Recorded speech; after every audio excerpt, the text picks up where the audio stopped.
Mesdames, Messieurs, bonsoir. Bienvenue à l'Estive Scène nationale de Foix et de l'Ariège pour cette soirée en partenariat avec la Maïf que nous avons le plaisir vraiment de retrouver pour tous ces rendez-vous de ciné-conférence, puisque vous le savez, ces soirées sont toujours accompagnées également d'un film et d'un repas aussi pour ceux qui veulent rester pour ce temps convivial. Nous avons la grande chance ce soir d'accueillir Alain Ehrenberg, sociologue et chercheur émérite au CNRS, qui vient donc nous parler de la santé mentale, un sujet très méconnu encore et trop souvent tabou. Donc merci beaucoup, Monsieur Ehrenberg, de votre présence. Et sans plus tarder, je laisse la parole à José Moreno pour la Maïf, que je remercie encore vraiment pour ce partenariat fructueux et de longue date.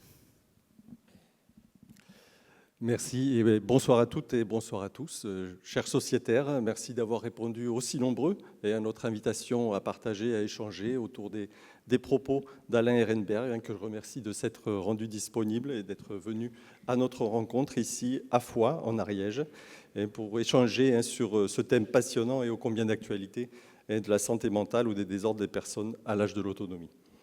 Un grand merci à Carole Albanese et toute l'équipe de l'Estive Scène nationale de l'Ariège et de Foix et pour leur accueil et leur confiance qui nous a permis de réaliser ces rencontres mutualistes en partenariat ensemble depuis 15 ans. Un grand merci également aux élèves du LEP Jean Duroux qui ont assuré votre accueil à l'entrée de la salle et qui vont nous accompagner tout au long de la soirée. Et puisque nous parlons d'anniversaire, ça fait 15 ans que l'on travaille main dans la main avec l'Estive, je tenais quand même à dire qu'un certain mercredi 16 mai 1934, ça fera tout juste 90 ans après-demain, un groupe d'instituteurs des Deux-Sèvres, réunis au Café des Marronniers de Fontenay-le-Comte, allait mettre en œuvre un projet politique fort, résolument moderne et avant-gardiste, celui de s'affranchir des sociétés capitalistes en se regroupant pour créer ensemble leur mutuelle fondée sur les valeurs qui leur étaient chères, l'humanisme, la solidarité et l'engagement. 90 ans plus tard, cela résonne toujours. Alors que nous traversons une période de crise protéiforme, crise sociale, crise politique, crise économique, crise écologique, l'esprit pionnier, porteur des valeurs, irrigue toujours notre communauté Maïf. Le contexte, les combats et les enjeux ont changé, mais la philosophie du projet déployé par notre communauté de sociétaires engagés demeure fidèle à celui de nos fondateurs. Donc au-delà du rôle d'assureur, par une attention sincère portée à l'autre et au monde, et par tous les moyens à notre disposition, nous tentons d'œuvrer au mieux commun. C'est bien de le penser, c'est bien de le dire, mais ce sont les actes qui le prouvent. Le dernier, le plus significatif, le dividende écologique. La Maïf, en 2023, a décidé de consacrer 10% du résultat annuel du groupe à la planète, qui devient de fait le seul et l'unique actionnaire de notre mutuelle. Alors, assureur militant, c'est notre signature et c'est notre marque. Et à la Maïf, on n'est pas client, on est sociétaire.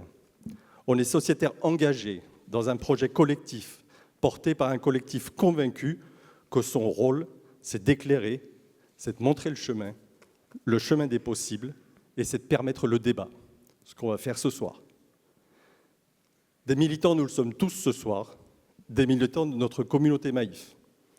Alors il y en a parmi nous, certains de remarquables, qui ont dédié toute une partie de leur vie à animer cette collectivité des sociétaires Maïf, M. Jean-Claude Torresillas, M. José Lugnot, M. Didier Calvé. Et pour conclure, avant de donner la parole à M. Ehrenberg, je souhaiterais saluer et remercier pour ces années de dévouement sans faille au service des sociétaires de notre département, un ami, un grand militant de Maïf au quotidien, et que je vous demande, si vous le voulez bien, d'applaudir avec moi, M. Jean-Louis Mazzonetto.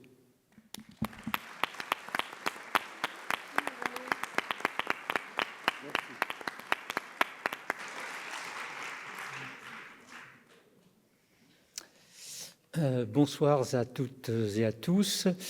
J'avais intitulé cette conférence la société du malaise, mais je pense que le titre qui a été donné par monsieur le responsable de la Maïf est en fait beaucoup plus ce que je vais développer ici, bien que le malaise va faire partie de l'affaire.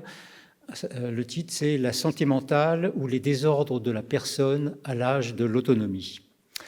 Alors, la société du malaise, donc c'est un livre que j'ai publié en 2010 et qui compare le thème du malaise dans la société ou dans la civilisation dans deux sociétés individualistes démocratiques, la France et les États-Unis. Et bon, je montre que les sociétés, que ces deux sociétés ne se racontent pas tout à fait la même chose. Le malaise aux États-Unis s'est exprimé dans les années 70. Le concept central qui était en crise, c'est le concept central de la manière de vivre américaine, qui est le concept de self-reliance, c'est-à-dire la capacité à compter sur soi. En France, le malaise, c'est plutôt une crise des rapports entre l'État et l'individu, parce que l'État arrache l'individu à ses dépendances privées pour en faire un citoyen qui est l'idéal individualiste. Alors, je vais quand même revenir sur ces points au cours de la première partie de l'exposé. Alors,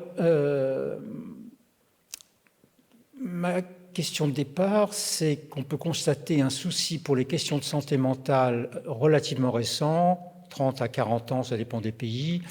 Qu'est-ce que ce souci nous dit de nos sociétés? Parce que, bien sûr, la santé mentale est un problème de santé publique majeur, comme on le répète constamment, et même le premier problème de santé publique, mais contrairement à d'autres pathologies comme la cancérologie ou la cardiologie, elle est en même temps un langage qui porte sur nos relations sociales et ce langage a pris une grande importance dans nos sociétés. Ah ben je vois qu'il y a des tout petits spectateurs, le pauvre. Je continue quand même. Alors donc, ce langage, alors en quoi consiste ce langage? À quoi nous sert-il? Quelles sont ses significations sociales?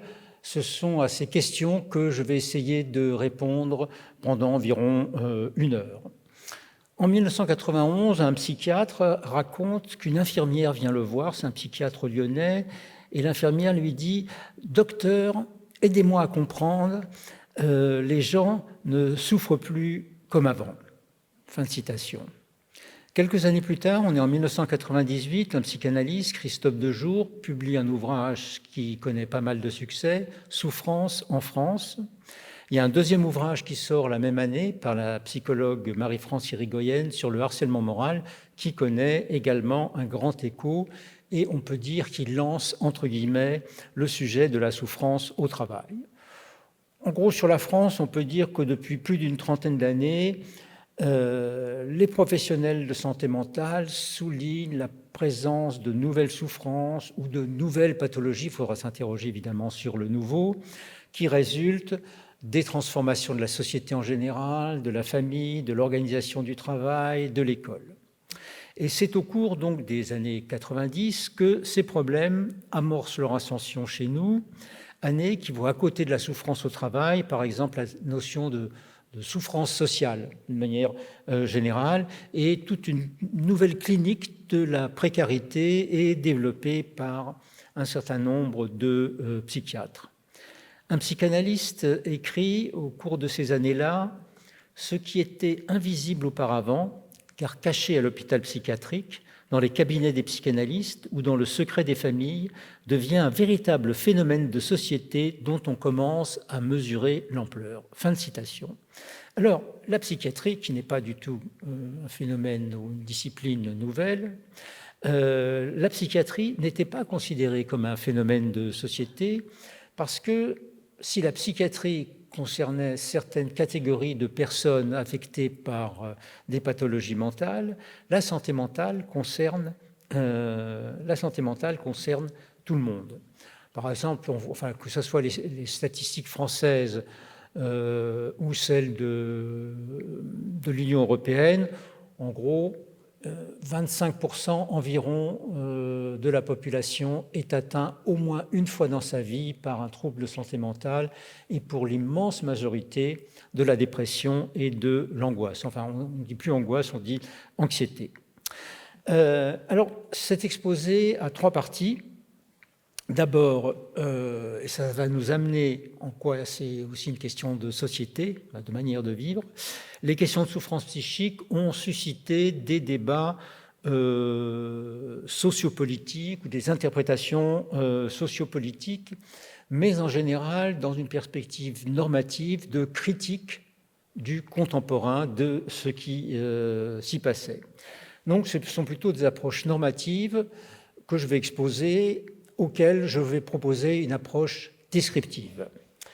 Dans une deuxième partie, je décrirai le contexte, disons, d'ascension des idéaux sociaux d'autonomie individuelle, entre les années en gros 60 et aujourd'hui, très succinctement, parce qu'ils forment, dans la mesure où ils forment le contexte favorisant l'émergence des questions de santé mentale, pour une raison centrale que je préciserai, c'est que l'autonomie met en avant tout ce qui concerne la subjectivité individuelle.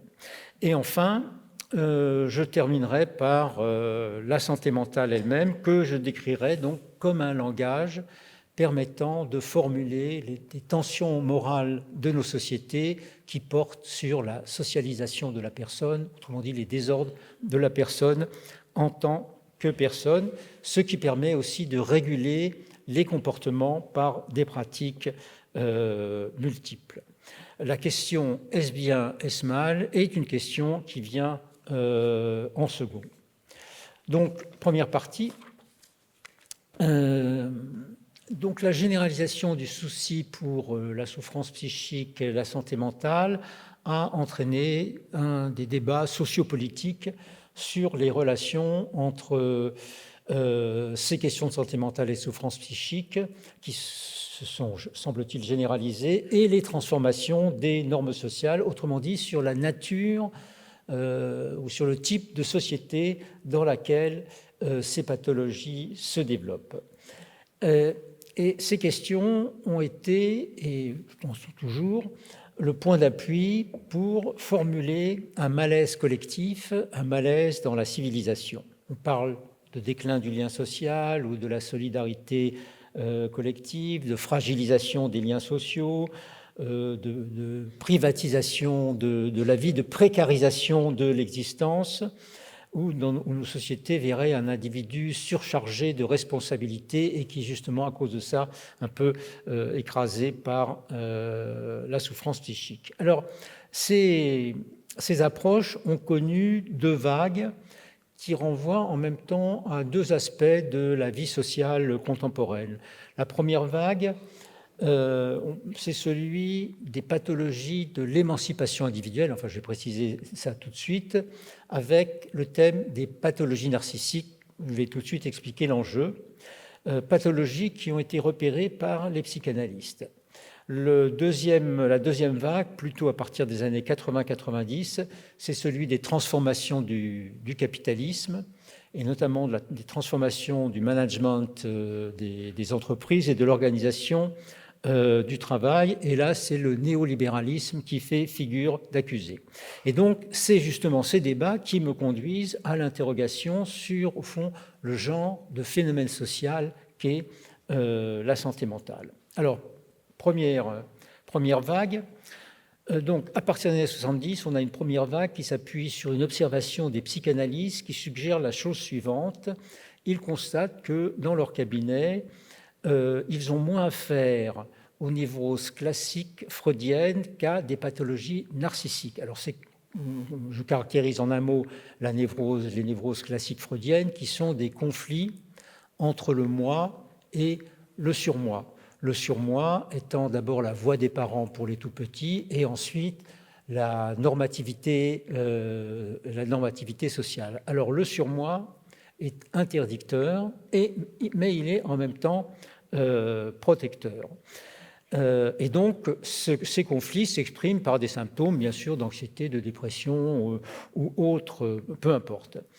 Les pathologies narcissiques, contrairement à ces névroses, ne mettent pas en jeu, ou tout à fait secondairement, un conflit entre le surmoi et le moi, mais entre le moi de l'individu et le moi idéal. C'est-à-dire, c'est pour ça que c'est le narcissisme, c'est l'idéal de ce que l'on voudrait être.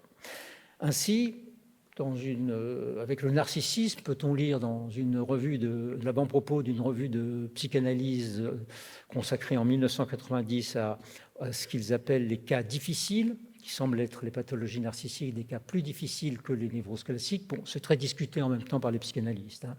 Donc, dans cette revue, dans l'argument de la revue, on voit la chose suivante.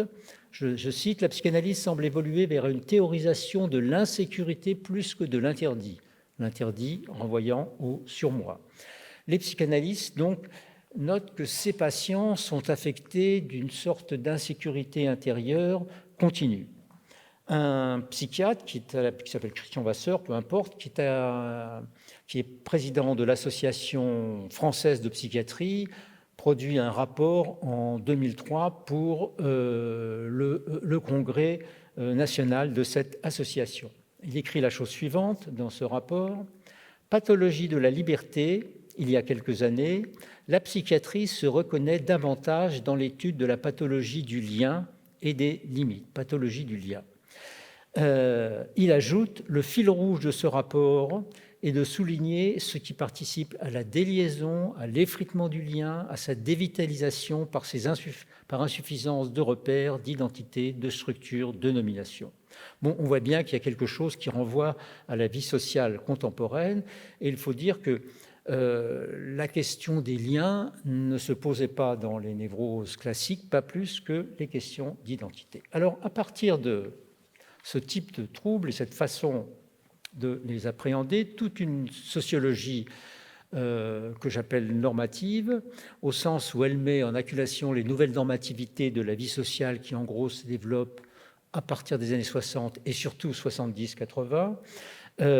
Donc cette philosophie et cette sociologie aussi s'appuient sur ces observations pour proposer l'idée que l'homme public décline au profit de l'homme privé et en conséquence, la société se trouve envahie par le moi des individus et les liens sociaux perdent de leur force. Alors, à partir de cette classe de pathologie, au cours des années 70, d'abord un sociologue américain, qui est par ailleurs un excellent sociologue, même si je ne suis pas tout à fait d'accord avec la thèse, qui s'appelle Richard Sennett, S-E-2-N-E-2-T, avec un livre publié en 1973, The Fall of Public Man, donc le titre est explicite, La chute de l'homme public, traduit en français en 1974 sous le titre Les tyrannies de l'intimité. Je pense que la traduction française qui dit différente renvoie évidemment à la même thématique, donc c'est correct comme titre. Alors, donc, ce sociologue est surtout un historien qui s'appelait, parce qu'il est décédé, Christopher Lasch, L-A-S-C-H, avec un livre qui s'intitule « Le complexe de Narcisse », « The Culture of Narcissism », publié en 1979 aux États-Unis et tout de suite traduit aussi en France, qui connaît un succès commercial et intellectuel phénoménal, lance l'idée que l'individu est devenu narcissique. Ce livre a connu un tel succès que Christopher Lasch a été invité par le président des États-Unis de l'époque à la Maison-Blanche, c'était Jimmy Carter. Bon, à partir de là, dans la réflexion sociopolitique sur ces questions, un large consensus, disons moral et social, s'est imposé sur l'individualisme pour affirmer donc qu'Oedipe a laissé la place à Narcisse et que dans ce déplacement, quelque chose a disparu autour des liens sociaux.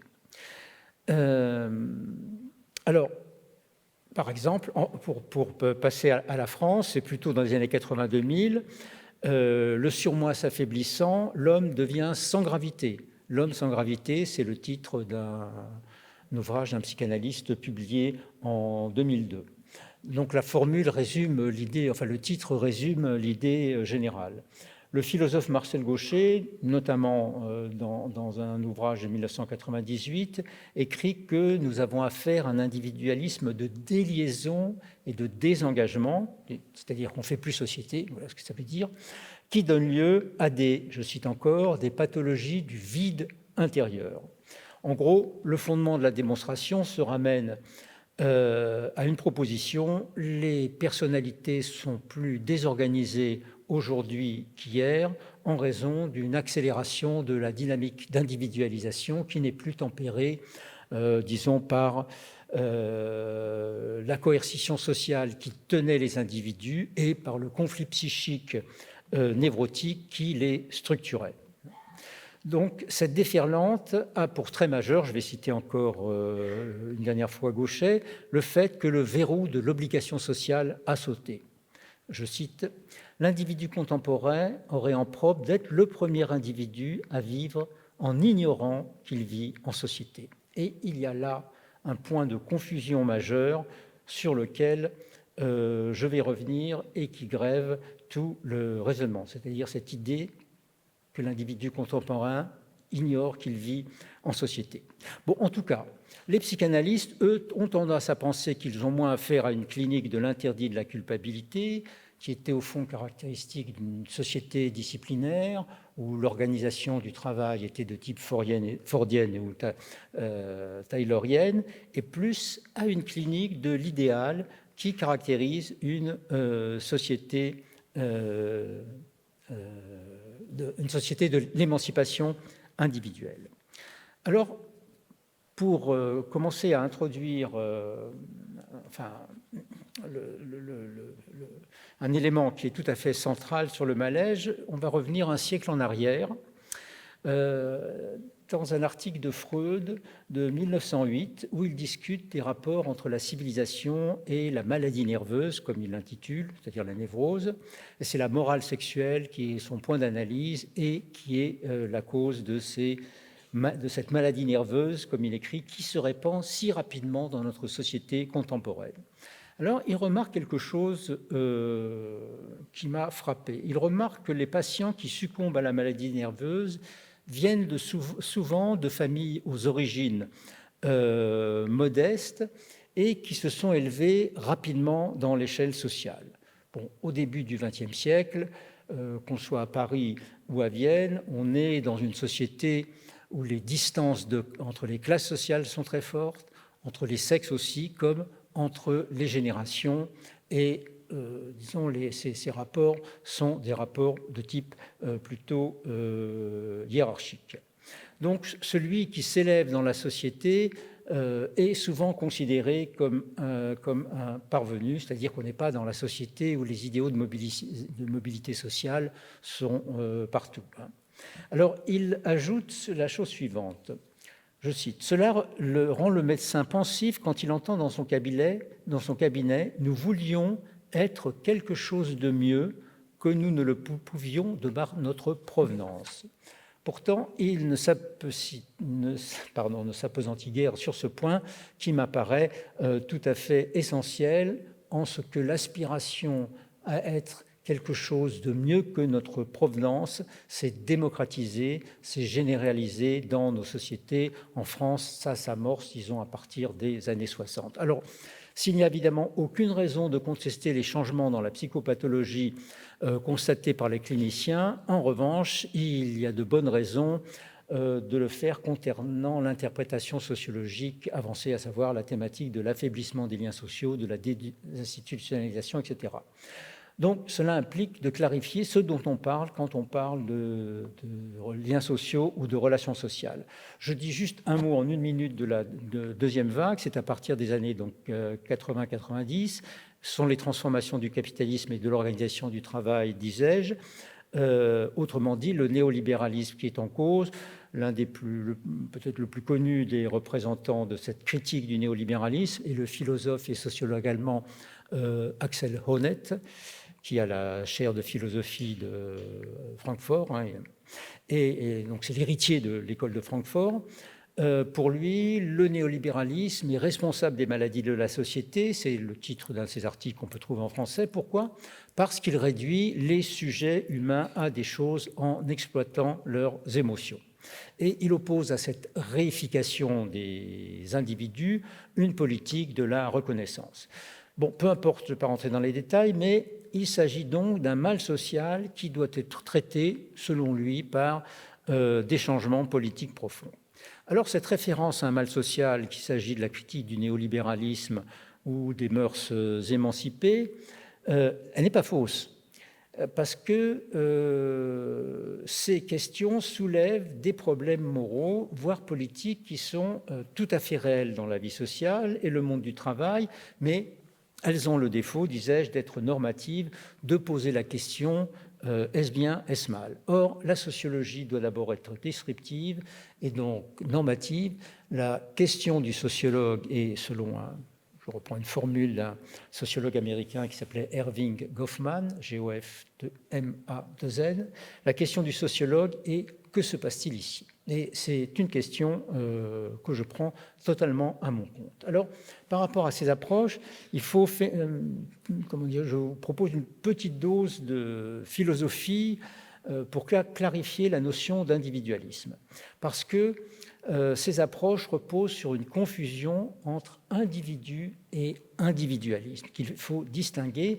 Cette confusion avait déjà été notée par le fondateur de la sociologie française, Émile Durkheim, 1858-1917. Je vais préciser l'argument de Durkheim.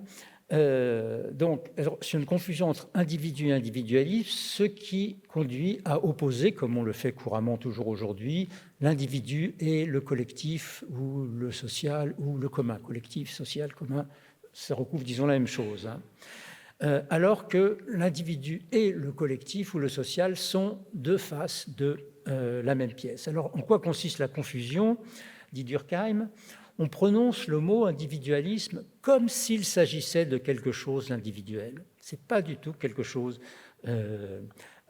d'individuel, parce qu'il s'agit d'un esprit commun. Dans un article qu'il publie en 1898, qui s'intitule « Les intellectuels et l'affaire Dreyfus », qui est un article de conjoncture, mais il précise ce point parce que les intellectuels qui soutenaient l'affaire Dreyfus, qui soutenaient le capitaine Dreyfus, étaient accusés par l'extrême droite d'être des individualistes qui détruisaient la société. Alors, il écrit « Il faut arrêter de confondre individualisme avec égoïsme ou l'utilitarisme. L'individualisme, c'est non la glorification non du moi, mais de l'individu en général. Il a pour ressort non l'égoïsme, mais la sympathie. » À l'époque, on n'avait pas encore le concept d'empathie, mais aujourd'hui, il aurait écrit qu'il a pour ressort l'empathie. Fin de citation. Et on ne peut considérer la disposition à la sympathie pour n'importe quel être humain que si on le considère comme un égal au sens d'un semblable. C'est la dynamique égalitaire. Et Durkheim ajoute un point décisif, je cite encore, « Une similitude verbale a pu faire croire que l'individualisme dérivait nécessairement de sentiments individuels. En réalité, la religion de l'individu est d'institution sociale. » Fin de citation. Elle est une institution, c'est-à-dire un esprit commun en ce qu'elles imprègnent les idées, les valeurs et les normes qui gouvernent nos manières de penser, de vivre et d'agir dans nos sociétés. Parce que toutes les sociétés font place à l'individuel, c'est-à-dire à la particularité qu'elles traitent de multiples manières. Je n'ai pas le temps de faire une comparaison avec une société, disons, hiérarchique, mais seules les nôtres sont individualistes. Pourquoi ? Parce que l'individu y est une valeur. L'individu y est normatif, ce qui n'est pas le cas dans ces sociétés, que ce soit la société traditionnelle du lignage en Afrique subsaharienne ou la société de caste indienne, etc., etc. Donc, c'est l'esprit commun c'est l'esprit commun de chacun. Et dans cette société, l'interdépendance ne disparaît pas. Elle ne disparaît pas. Elle est subordonnée en valeur à l'indépendance de l'individu, qui est, disons, la valeur la valeur suprême.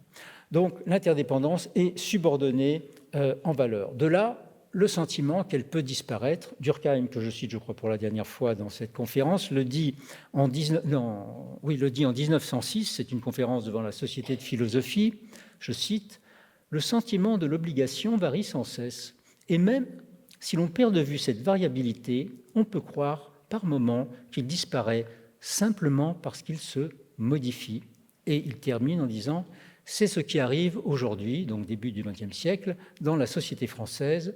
C'est ce qui arrive plusieurs dizaines d'années plus tard de manière récurrente. On voit que le thème est récurrent dans nos sociétés. » Donc l'idée, je dirais que la société fait souffrir, c'est une idée sociale dont il n'a rien à redire, mais ce n'est pas une idée sociologique.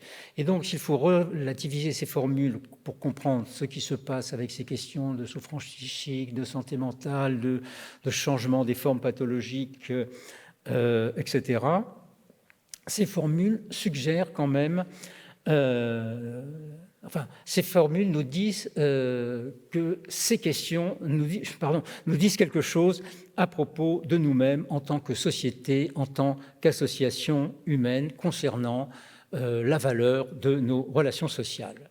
Mais quoi et comment? C'est ce qu'il convient de préciser. Alors là, on va s'aider d'un outil qui nous est fourni par un philosophe britannique, Peter Winch, qui est dans un article publié en 1964 qui s'appelle « Understanding a Primitive Society ». C'est vraiment, pour moi, un grand philosophe britannique du XXe siècle. Il est décédé. Dans cet article, il montre que toute société possède, je le cite, « des moyens de traiter symboliquement les infortunes et leurs effets perturbateurs sur les relations de l'homme avec ses semblables ».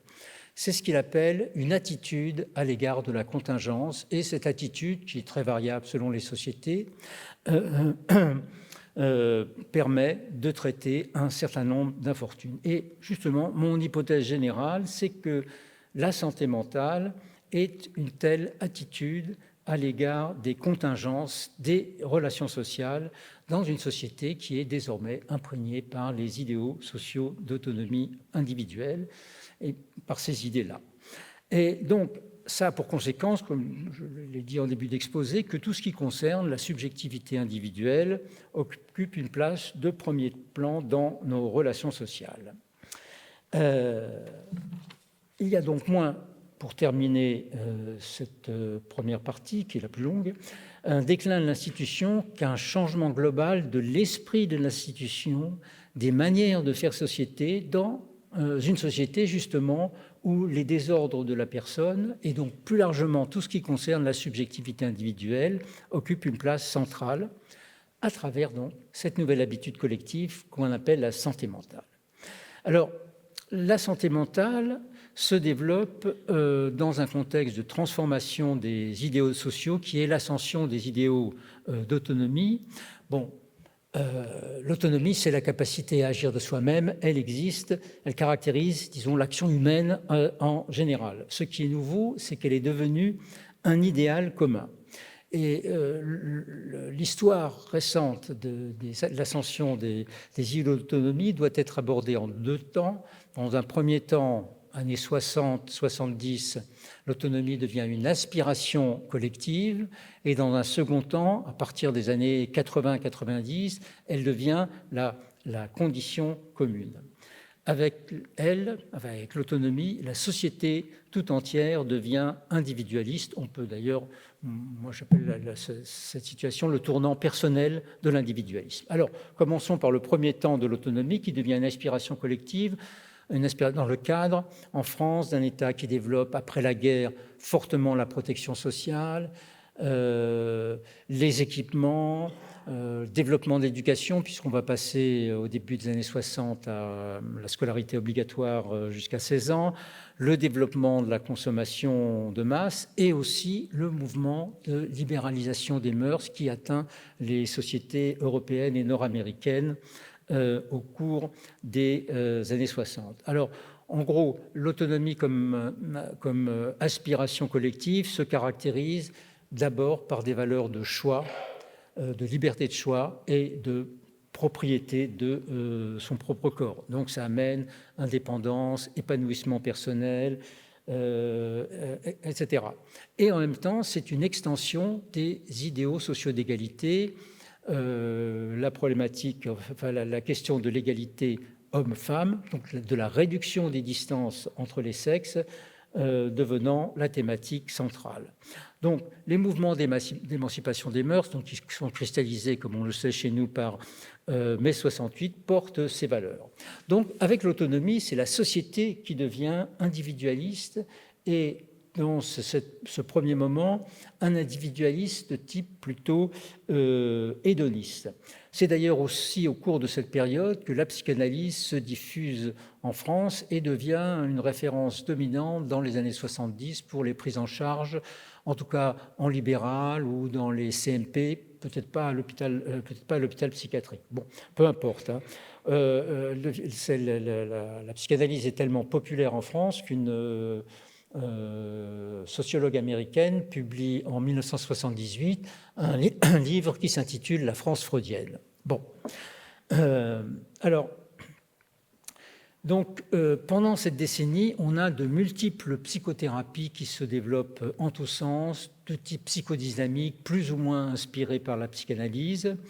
C'est notamment des thérapies de croissance, hein. C'est que le sociologue Robert Castel avait appelé, dans un livre publié en 1981, La gestion des risques, des thérapies pour normaux. Des thérapies pour normaux, je pense que le qualificatif est très juste, donc pour aider les individus à s'accomplir. Alors malheureusement, dans cette description, il était dans une perspective critique et voyait le signe d'une dépolitisation, privatisation, etc., etc. Et ça continue jusqu'à aujourd'hui. Je prends un article d'un sociologue qui s'appelle « L'autonomie, illusion ou projet de société », paru en 2006 dans une revue sociologique, Cahiers internationaux de sociologie.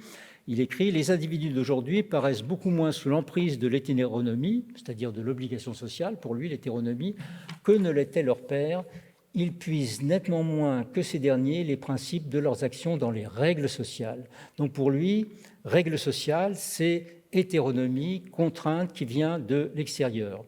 Et il y a tout à fait une confusion sur le concept de règle sociale. L'autonomie est devenue la règle sociale. Elle a une autorité sur nous-mêmes et crée toutes sortes de tensions, de problèmes, etc., etc. Je crois que là, il faut plutôt suivre une idée du sociologue hollandais Norbert Elias, environ 1898, 1990, 91, qui parle, à partir des années 60 pour l'Europe, plutôt pour les États-Unis, d'un relâchement contrôlé des contrôles. Il me semble que la formule est très juste sur ce qui s'est passé et ce qui se passe toujours. Un relâchement contrôlé des contrôles qui est le résultat d'une réduction des distances entre classes sociales, d'une réduction des distances entre les deux sexes et d'une réduction des distances entre les générations. C'est ce qu'il appelle, justement par rapport à la société hiérarchique et disciplinaire dont on commence à sortir, ce qu'il appelle un processus d'horizontalisation qui va se généraliser en même temps qu'évidemment tout ce qui concerne la mobilité sociale se développait. Et en même temps, nos relations sociales sont devenues aussi plus informelles et ce relâchement se montre non pas dans l'idée que l'individu s'autoconstruit en ignorant qu'il vit en société, comme le dit Gauchet, mais plutôt par des nouvelles formes de régulation qui prennent la forme de ce que Elias et ses élèves appellent la contrainte de la non-contrainte. Là, je pense que c'est bien vu sur les formes de régulation de non-comportement aujourd'hui. Ça ne veut pas dire qu'on régule les comportements seulement par la non-contrainte, bien entendu, mais c'est la forme idéale et c'est la forme commune dans la plupart des situations. Bon. Donc, on ne peut pas dire que l'individu ne croit plus qu'il vit en société.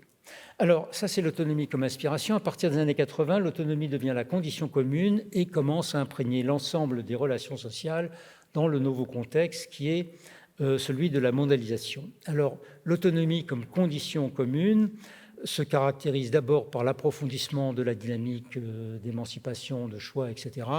Pensez tout simplement au mariage pour tous ou à la famille pour tous.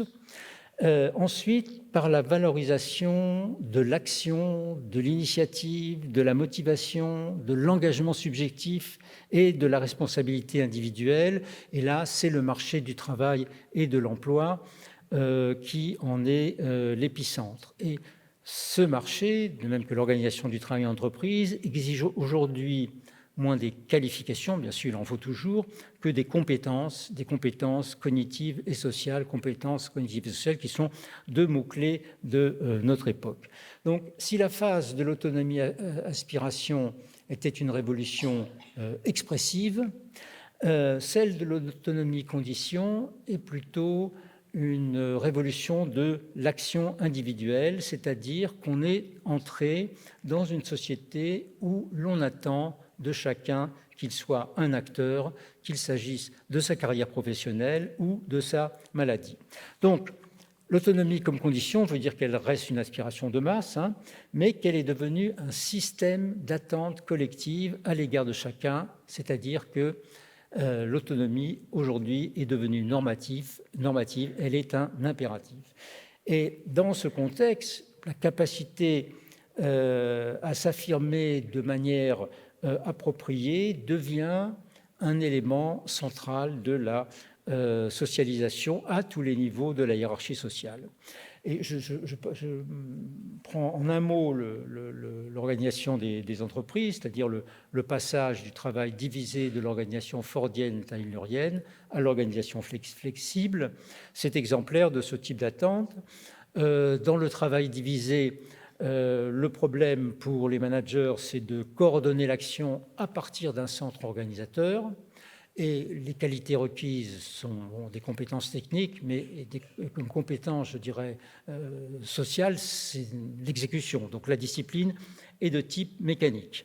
Dans le travail flexible, le problème est de faire en sorte que les gens coopèrent, ce qui est évidemment tout à fait différent. Et parce que le travail aujourd'hui est de plus en plus conçu comme une relation de service, y compris dans les métiers d'ouvriers et d'employés, les qualités requises sont la capacité à mobiliser des compétences, à s'engager, à coopérer avec de multiples partenaires, à réagir rapidement à l'inattendu, à être créatif, etc. Bon, tout ce qu'on connaît, et tout cela, évidemment, dans un environnement qui est continuellement changeant. Donc, aujourd'hui, la source de l'efficacité, c'est l'individu et la relation. Donc, on voit bien que dans ce contexte, tout ce qui concerne les questions d'autocontrôle émotionnel, plutôt l'autocontrôle émotionnel devient une compétence sociale majeure. Je trouve qu'un sociologue hollandais encore, qui s'intitule Abraham de Svan, un contemporain, Svan, S-W-A-A-N, résume bien la situation dans un ouvrage, je crois qu'il n'est pas traduit en français, qui s'intitule The Management of Normality, publié en 1990, donc le management de la normalité. Il écrit que nos sociétés sont passées de la forme du commandement par les ordres, command by order, à la forme du commandement par la négociation, command by negotiation, évidemment. Donc, ça veut dire que l'autonomie, ce n'est pas simplement une indépendance qui permet de faire ce qu'on veut, c'est aussi un apprentissage de la coopération dans des manières de faire société qui étaient peu répandues il y a encore, disons, une soixantaine d'années. Et les jeux de langage de l'autonomie emploient tout un vocabulaire de la capacité, de la compétence, de la responsabilité, et on va voir toute une série de nouveaux concepts opératoires sur lesquels je vais revenir dans la partie sur la santé mentale, les notions de projet, les notions d'accompagnement, les notions de parcours et de compétences sont aujourd'hui des caractéristiques tout à fait centrales, au sens où elles ont un caractère transversal. On les voit dans l'action publique, les pratiques thérapeutiques, l'éducation, les politiques de l'emploi. Donc, autrement dit, ça veut dire que ces idées ou ces catégories sont entrées dans nos usages ordinaires, elles se sont donc instituées. Donc, l'action faite de soi-même est aujourd'hui l'action qui a sans doute le plus de prestige et considère le plus d'efficacité dans tous les domaines de la vie. Comme je le disais tout à l'heure, nous sommes rentrés dans une société d'individus acteurs, dans une société du pouvoir d'agir. Et évidemment, ce changement de régime de l'autonomie modifie les relations entre l'agent et l'action, à savoir que ça accroît évidemment la responsabilité de l'agent sur sa propre action. Et donc, la conséquence, et c'est là où on va être amené à la troisième partie, la santé mentale, la conséquence, c'est que tout ce qui regarde le comportement ou la subjectivité individuelle, autrement dit, la personnalité, est une préoccupation majeure.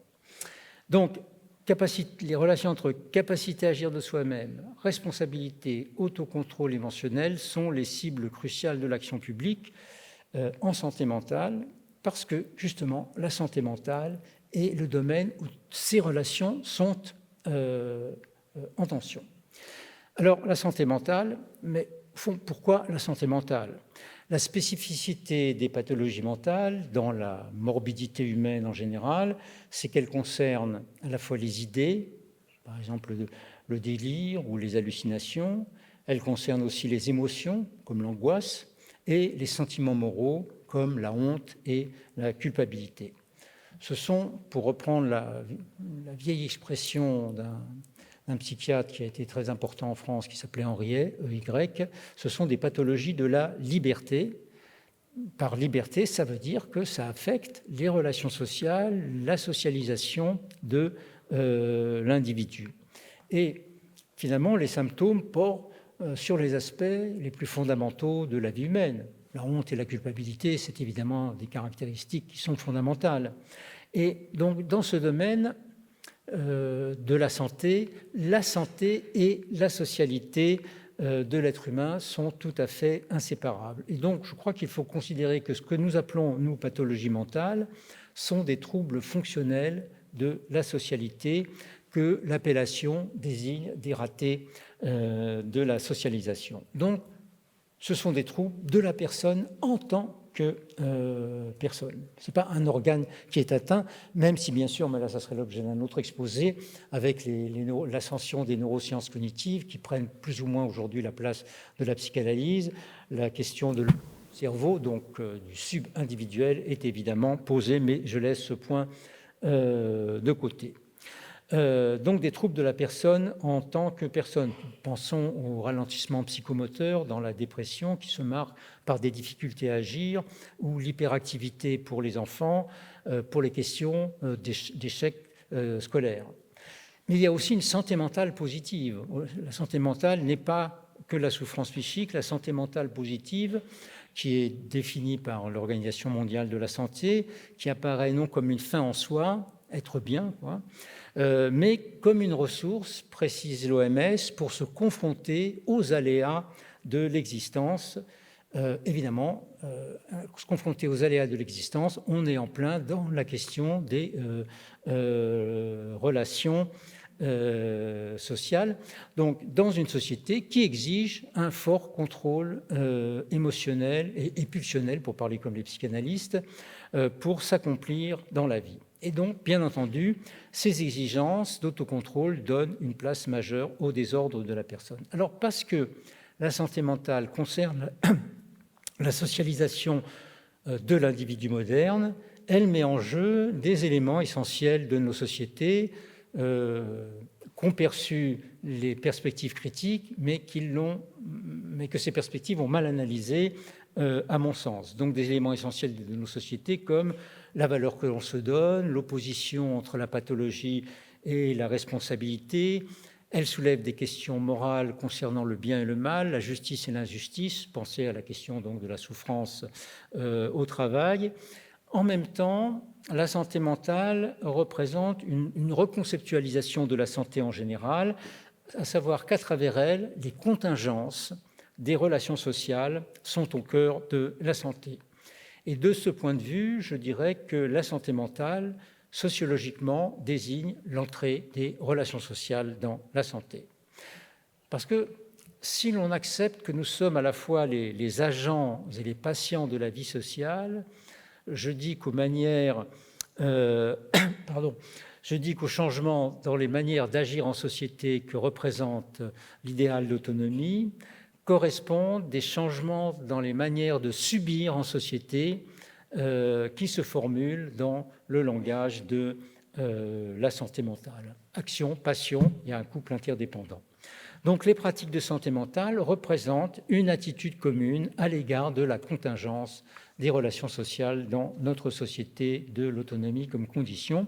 Et c'est pourquoi ces pratiques sont à la fois des manières de soutenir notre être moral et de réguler aussi socialement les comportements.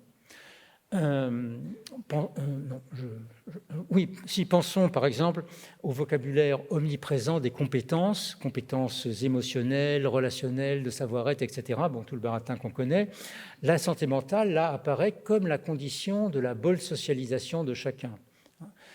La santé mentale permet la confiance en soi, etc. Donc, toute une série d'éléments qui sont peut-être psychologiques, mais qui sont aussi en même temps sociaux. Et la nécessité de développer ces compétences fait l'objet d'affirmations récurrentes, notamment de la part de la haute autorité de santé, etc. Alors, par exemple, continuons là, un mot sur la scène de l'école. Ensuite, je voudrais prendre l'exemple, pour terminer, du traitement de la psychose aujourd'hui.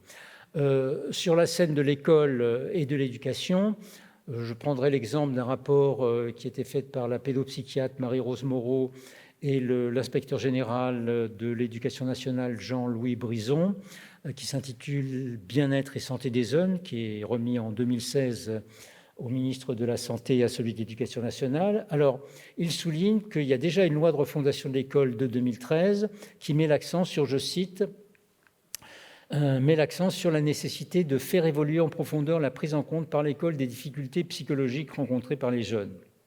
Donc, faire évoluer en profondeur, ça veut dire s'intéresser au climat scolaire, avoir des pratiques de l'écoute beaucoup plus développées, etc., etc. En un mot, je continue à citer, une nouvelle approche de la place de la psychologie dans le système éducatif se dessine et le rapport indique la démarche que les psychologues doivent suivre avec les élèves, je cite, « Ne pas réduire le jeune à ses difficultés. Ne pas réduire le jeune à ses difficultés parce que ça permet de prendre appui sur ses forces et ses atouts. » Donc, par rapport aux difficultés, aux handicaps, aux déficiences, etc., on met l'accent sur les forces et les atouts pour, continue le rapport, leur apporter aide et soutien. Donc, il s'agit de passer d'une approche en termes de déficience, en termes déficitaires, d'inadaptation et disons de pathologie, à une approche qui va jouer sur le potentiel de l'individu. Donc, au lieu de mettre l'accent sur les déficiences, au contraire, il convient de mettre en place un accompagnement permettant de développer les potentiels, etc., etc. Et là, bon, il y a quand même un net changement dans la conception de l'action publique. Alors, dans disons, le domaine classique de la psychiatrie, qui est le traitement des psychoses, les références à la santé mentale s'introduisent en gros à partir des années 90. C'est-à-dire, c'est quoi par la préoccupation de santé mentale par rapport aux préoccupations psychiatriques traditionnelles, c'est qu'aujourd'hui, le patient psychotique, schizophrène, maniaco-dépressif, etc., enfin, les pathologies les plus graves, doit être pris en charge dans la plus large mesure possible dans la cité et doit vivre dans la cité et non à l'hôpital psychiatrique. Donc, la préoccupation pour la capacité de l'individu affecté par une maladie mentale apparaît en gros à partir des années 90.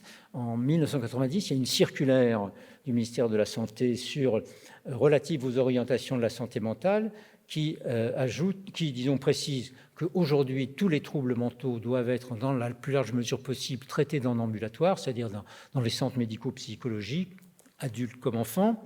Et la circulaire précise, je cite, « Il est impératif aujourd'hui d'envisager les problèmes de santé publique sous un angle élargi et selon une conception positive et dynamique de la santé, en cherchant à promouvoir des facteurs de santé, en s'intéressant davantage aux aptitudes des individus et des groupes vis-à-vis de leur santé. » Bon, on voit bien qu'un peu partout, on a un déplacement, disons, d'une approche, on a un déplacement vers une approche en termes de atout handicap, quelque chose comme ça. Donc, pour la psychiatrie, la santé mentale donc, signifie la généralisation du traitement en ambulatoire, c'est-à-dire une nouvelle situation du patient psychiatrique qui doit être accompagné dans la société par des pratiques qui dépassent la seule question de l'apaisement des symptômes. Et par exemple, c'est dans ce cadre que s'est développée une pratique qui est maintenant instituée par la Haute Autorité de Santé, il faut qu'il y ait ces pratiques partout, qui s'appelle la réhabilitation psychosociale, qui sont également qualifiées de thérapie psychosociale. C'est quoi ces thérapies? Ce sont des thérapies de remédiation, rééducation, peu importe le détail. Elles se caractérisent par une extension des cibles vers les questions cognitives, les problèmes cognitifs et sociaux de l'individu. Aujourd'hui, oui, et en même temps, il y a un nouvel idéal de guérison lié à ces pratiques de réhabilitation et la situation du patient dans la cité. Cet idéal de guérison s'appelle le rétablissement, c'est-à-dire la capacité à récupérer du pouvoir d'agir, donc égal dans la société, malgré la persistance de symptômes. Donc, les concepts clés qu'on a aujourd'hui dans ces pratiques, c'est des concepts d'accompagnement, les concepts de parcours, les concepts de projet de vie à côté du projet de soins. Ainsi, je cite là le Comité français pour la réhabilitation psychosociale. Ce comité affiche sur son site qu'il a pour mission de promouvoir, je cite, « promouvoir une politique de restauration de l'individu instigateur de lui-même ». Fin de citation. Donc, l'ascension des approches en termes de réhabilitation et plus généralement des approches capacitaires, on le voit, mobilise très clairement des représentations collectives de l'individu qui sont centrées sur l'autonomie individuelle.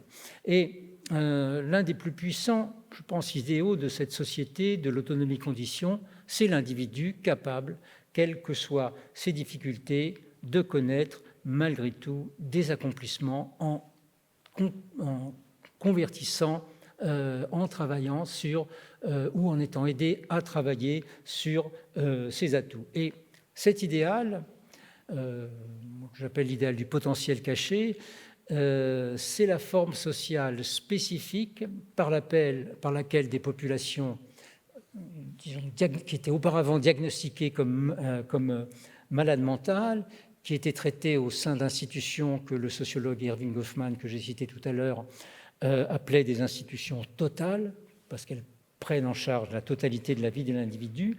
Donc, ces populations sont devenues des individus capables non seulement de connaître des accomplissements malgré le mal qui les atteint, mais parfois plus grâce à lui.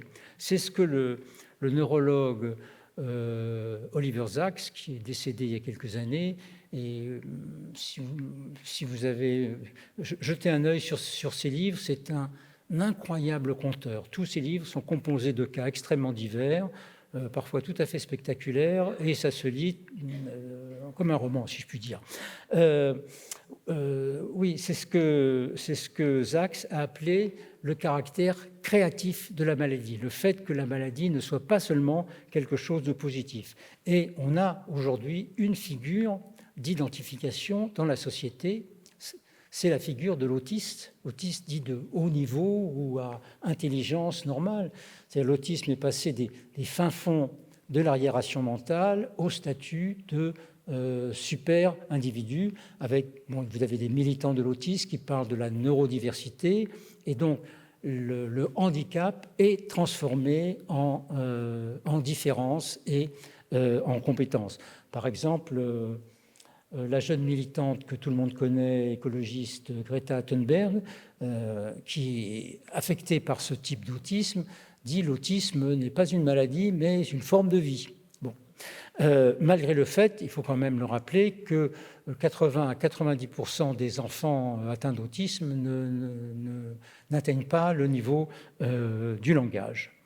Alors, en tout cas, on passe d'une perspective pathologie normale, qui est celle de la psychiatrie traditionnelle, à la perspective atout handicap, qui est celle de la santé mentale. Donc, je crois que je vais peut-être sauter un peu.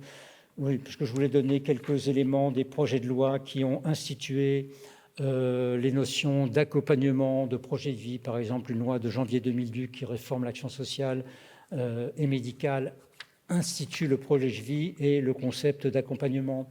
Aussi la notion de handicap qui a profondément évolué. En 1975, on a une première loi sur le handicap, on crée des structures médico-sociales et d'éducation pour les enfants pour les accueillir, mais c'est dans des structures. En 2005, il y a une nouvelle loi qui permet d'ailleurs d'étendre la notion de handicap aux patients psychiatriques. Le handicap, c'est-à-dire les conséquences sociales de la maladie, puisque le patient vit dans la cité et non à l'hôpital psychiatrique, évidemment, les conséquences sociales de sa maladie se posent. On parle donc depuis de handicap psychique, et un certain nombre de personnes atteintes de psychose se dénomment handicapés psychiques. Mais cette loi réforme aussi la conception même de l'action publique, qui passe une action en termes de structure d'accueil à une action en termes de services individualisés à la personne. Donc la loi représente un tournant vers l'autonomie individuelle et l'inclusion, une de nos nouvelles catégories clés, ce qui n'est pas sans poser de multiples problèmes sur lesquels je ne veux pas insister, par exemple l'inclusion à l'école, etc. Bon. Alors, les notions d'accompagnement, de parcours, de projet de vie, de potentiel, dans la visée du pouvoir d'agir, sont nos principaux concepts opératoires de la régulation des comportements aujourd'hui et des manières de soutenir notre être moral. Et donc, ces idées-là s'opposent aux anciennes idées d'assistance, de tutelle, de prescription, et donc ils s'appliquent à des individus qu'on considère, quelle que soit leur vulnérabilité, en tant qu'acteurs de leur pathologie.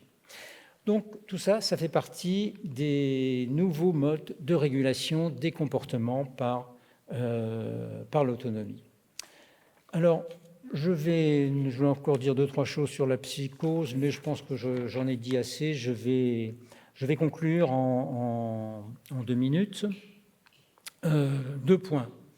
Premier point, qu'il s'agisse du patient psychiatrique en particulier ou de l'actif en général, je crois que le grand enjeu aujourd'hui est la façon dont on soutient les gens à l'âge de l'autonomie condition. Soutenir, c'est-à-dire à la fois, disons, protéger et émanciper. Il y a un jeu complexe, parce que nos sociétés sont passées plus ou moins confusément et avec pas mal de douleurs, de tensions et de confusion, d'un système d'action où l'on protège, soigne, prend en charge, selon des critères de statut, par exemple sanitaire, médico-social, social, un système d'action qui se centre, encore une fois, avec toutes sortes de difficultés, sur la sécurisation des trajectoires individuelles. C'est ça qu'il s'agit de sécuriser. Bon, bien entendu, sécurisation des trajectoires individuelles, comme vous le savez, ça vient du marché de l'emploi et de la formation, etc. Mais je pense que la sécurisation est quelque chose de plus large. Donc la sécurisation des trajectoires individuelles par la forme sociale de l'accompagnement, ce qui implique, bien entendu, d'être particulièrement soucieux des transitions.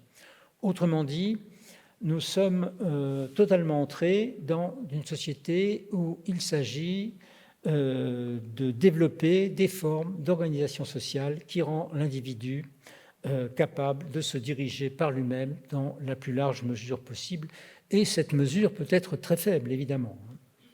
Deuxième point, là je reviens sur le malaise, l'enchevêtrement des questions mentales et des questions sociales montre évidemment que, c'est ce que j'ai essayé de faire dans cette conférence, et plus qu'une exigence de santé, c'est un langage de l'infortune et de la contingence dans lequel se dit l'échec, la réussite, la justice, l'injustice, le bien, le mal, etc. Toute une série de polarités.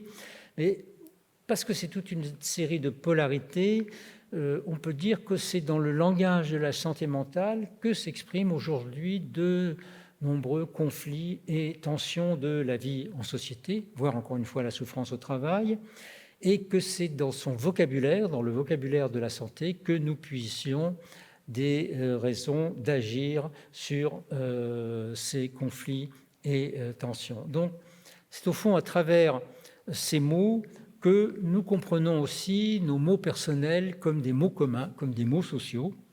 Et on peut dire que dans le langage des espèces pathologiques que regroupe la santé mentale, on a trouvé un langage pour ce que j'appellerais la forme individualiste de l'inquiétude humaine. C'est quoi la forme individualiste de l'inquiétude humaine? C'est-à-dire la crainte que la nécessaire dissolution des liens de dépendance sans laquelle il n'y a pas d'individu libre d'ego, comme la société hiérarchique des trois ordres, donc ces liens de dépendance. Donc la nécessaire dissolution des liens de dépendance sans laquelle il n'y a pas donc d'individus libres et égaux, ne conduisent à une séparation réelle. Et je pense que c'est la part de vérité des approches normatives et critiques. Donc cette inquiétude montre que ce sont au fond les afflictions électives de nos sociétés d'individus. Je vous remercie pour votre attention.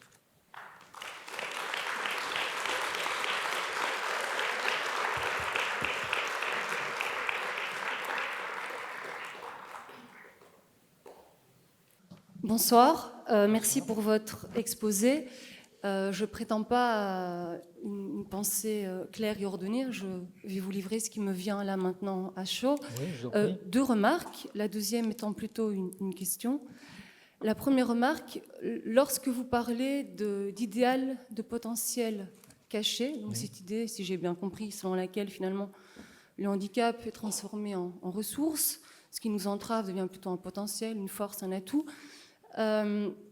Ça me fait penser à la sociologue Eva Illouz qui parle de apicratie, oui, sur cette injonction à être heureux, où finalement, lorsque l'individu est seul responsable de son bonheur, il est aussi responsable de son malheur. Donc vous parliez de malaise au début de votre exposé, donc voilà, ce que je comprends de ce que vous avez dit, donc c'est finalement...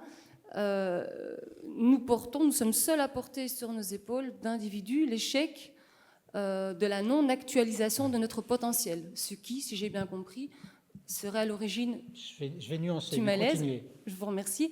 Et la deuxième remarque, elle est plutôt une question. Je me disais, mais est-ce que finalement le malaise dont vous avez parlé au début, est-ce qu'il... Alors, excusez-moi, je réfléchis en parlant. Est-ce qu'il ne vient pas plutôt de la mauvaise... Pas de la mauvaise, mais du surinvestissement peut-être de la notion de bien-être, de bonheur de notre société, plutôt que de cet avènement de l'idéal du potentiel caché. Je m'explique. Au sens où le bonheur, c'est cet état durable de satisfaction, d'accord. Et l'étymologie, c'est le bonheur, ce qui relève de l'aléatoire, de bon augure. Donc le bonheur, c'est pas quelque chose dont on pourrait être entièrement responsable. Or, notre société nous dit que oui. Est-ce que finalement, c'est pas ça aussi, cette mauvaise conception du bonheur qui serait un poids sur nos épaules d'individus, alors qu'on pourrait envisager autre chose que le bonheur, à savoir la joie, où là, on pourrait composer avec les aléas, avec le tragique de l'existence. Voilà, ça c'est ma question. Bon, merci pour vos deux remarques. Alors, justement, sur le premier point, ce n'est pas du tout ce que j'ai dit, seul responsable.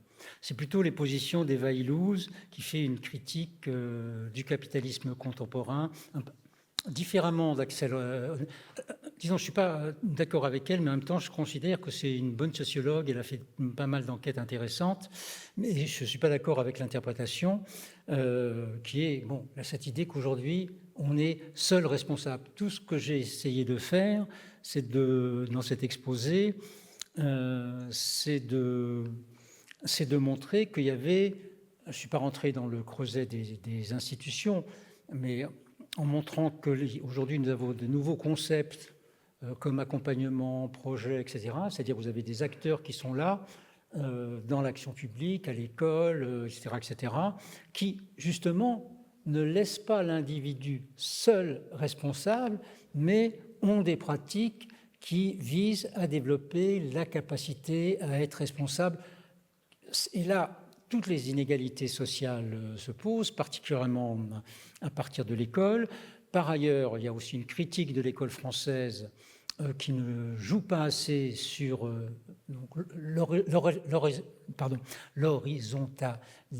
l'horizontalisation.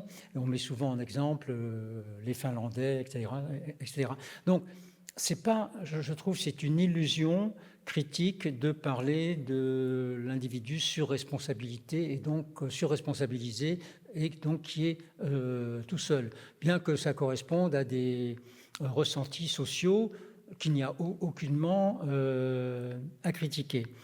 La deuxième, oui, non, mais ça certainement, je pense qu'il y a une ascension de la référence au bien-être en même temps que de la référence à la souffrance psychique. La psychiatrie traditionnelle parle peu de souffrance psychique. Bien sûr, à un moment, c'est d'ailleurs un psychiatre du 19e siècle, vers 1830, qui s'appelait Esquirol, qui dit le fou ne fait pas que délirer, il souffre aussi. Donc la question de la souffrance, évidemment, elle va être posée dans toute l'histoire. Mais là, avec la santé mentale, et ça correspond exactement, évidemment, aux aspirations qui se sont développées, la souffrance psychique vient apparaître comme le pôle opposé du bien-être. Le bien-être étant par ailleurs, comme je vous ai cité l'OMS tout à l'heure, un moyen de se confronter aux aléas de l'existence. Et évidemment, ça peut être une dynamique vertueuse comme une dynamique vicieuse, tout dépend, etc. etc. Mais en tout cas, il n'y a pas de solitude et une société qui abandonne les individus à lui-même, une société qui serait malade, etc. Non, nous avons un système de société et qu'il faut préciser et qui suscite toutes sortes de tensions morales que j'ai essayé d'explorer rapidement. Je n'ai pas voulu dire qu'à l'inverse de l'individu surresponsabilisé, tout va bien, bien sûr entendu. Mais j'ai voulu préciser les tensions morales, comment elles s'expriment et les manières d'agir sur elles. Tensions morales qui n'apparaissent pas dans le cancer ou les maladies cardiovasculaires, etc., etc. On est vraiment dans quelque chose de spécifique qui tourne autour de ça, quoi. Voilà. Moi, je suis Mohamed Salif Keïta, je suis journaliste écrivain. Pardon, c'est où? Je suis là, au fond. Ça y est, je vous vois. Voilà, je suis journaliste écrivain. Je n'ai pas entendu, vous êtes Mohamed Salifou Keïta, je suis journaliste écrivain. D'accord. De passage dans la cité ici. Je vous remercie pour cette belle conférence. Et tout à l'heure, je crois que c'était une citation freudienne que vous aviez donnée. Et nous, le constat en Afrique au sud du Sahara, en l'occurrence en Afrique de l'Ouest, dès qu'il y a une maladie mentale chez quelqu'un, il est entouré par la solidarité familiale, ce que je peux dire, il est cerclé, c'est-à-dire il y a toute la famille autour de lui, et pour qu'il puisse s'en sortir, contrairement à ce qui se passe ici en Occident. Il y a des hôpitaux, mais il y a un phénomène sociologique important autour du malade. Je ne sais pas comment vous... Autour du malade. Oui. Alors, je ne sais pas comment vous pouvez faire la comparaison entre cette forme sociétale de thérapie et aussi du système que vous avez. Je vois la question. Voilà. Merci. Non, quand je parlais, parce que j'ai évoqué à toute vitesse la société du lignage, je pense que c'est pour ça que vous me posez la question. Non, ce que je veux dire, c'est que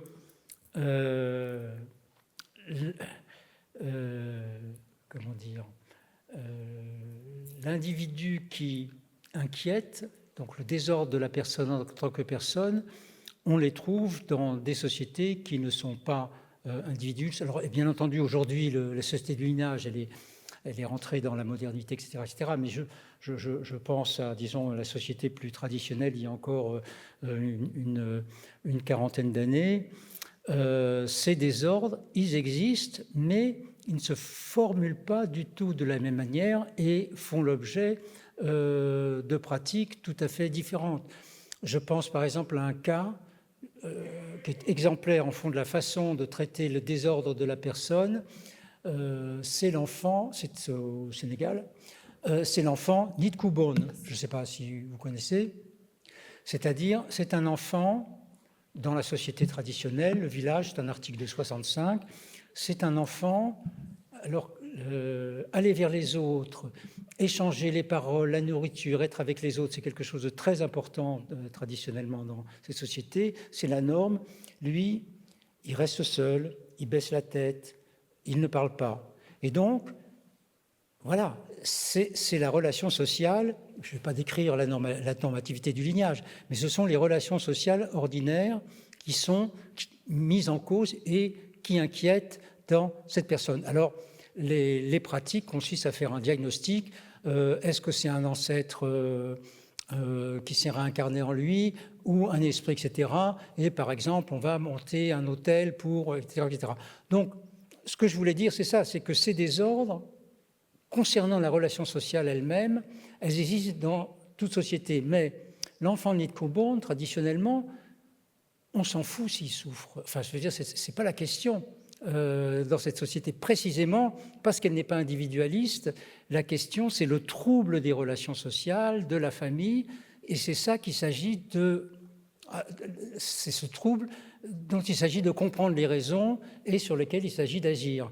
Et c'est pour moi en ce sens-là qu'on peut faire des comparaisons sur l'universalité des troubles de la personne en tant que personne. Bon, j'ai répondu un peu grossièrement à votre question, mais j'espère quand même avoir commencé à y répondre. Oui, bonsoir. Merci et bravo pour votre exposé. Alors, vous avez parlé tout à l'heure donc de l'école et je voudrais revenir moi donc sur ce point-là puisque vous avez fait également donc allusion à un rapport donc qui est sorti en 2016 pour savoir donc comment nos jeunes enseignants peuvent réagir quand ils se retrouvent donc face à des enfants qui sont hyperactifs ou avec l'autisme, avec toutes ces formes donc variées. Comment peuvent-ils prendre en compte cela, sachant que dans leur formation initiale, ils ont très peu, voire pas du tout, donc de sensibilisation à ça. Et comment faire, ou que faudrait-il pour améliorer donc et en plus prenant en compte la décrépitude dans laquelle se trouve le système médical dans l'éducation nationale. Et que faudrait-il pour qu'on puisse répondre, donc armer déjà nos enseignants donc, par rapport à ça, pour l'identifier les problèmes et savoir comment réagir ou vers qui les orienter, ces enfants, et comment favoriser l'éducation et la meilleure éducation pour tous dans notre école de la République. Merci. Je vais être totalement incapable de répondre à votre question. D'abord, je suis pas clinicien, donc je sais qu'il existe des pratiques, évidemment. Disons, ce qui me frappe, quand même, c'est la préoccupation pour les problèmes de santé mentaux des élèves, qui est une préoccupation forte du ministère de l'Éducation nationale et de l'État. Bon, j'ai cité ce rapport, j'ai pas travaillé encore sur cette question psychopathologie ou santé mentale et éducation nationale, donc je ne pourrais pas du tout rentrer dans les détails, mais en tout cas, ce qu'on voit, c'est qu'on a, je crois qu'il y a eu une réforme des psychologues scolaires, je ne sais pas si on a dans l'Assemblée, notamment pousser les psychologues à s'occuper beaucoup plus des problèmes des élèves que de la question de l'orientation ou de ces choses-là. Donc voilà, on voit qu'il y a des incitations de l'action publique. Alors, en quoi elles consistent concrètement? Est-ce que ça a commencé à améliorer les choses? Je ne peux pas vous dire. Mais ce qui est clair, c'est que ces questions sont et resteront un problème constant, évidemment, de l'école, l'hyperactivité, troubles du comportement, ce qu'on appelle les troubles externalisés. Alors d'ailleurs, parce que je suis en train de travailler à une perspective socio-historique sur la psychopathologie de l'enfant ou les troubles mentaux de l'enfant, ces troubles comme troubles du comportement, hyperactivité, ce qu'on appelle les troubles externalisés ou extériorisés, on voit peu de choses, par exemple, dans les années 60, 70, sur ces troubles-là, qui sont plutôt des troubles intériorisés, d'angoisse, etc., par rapport aux exigences scolaires. Bon, voilà, je suis désolé de... Bonjour, ici, Oui, droit devant.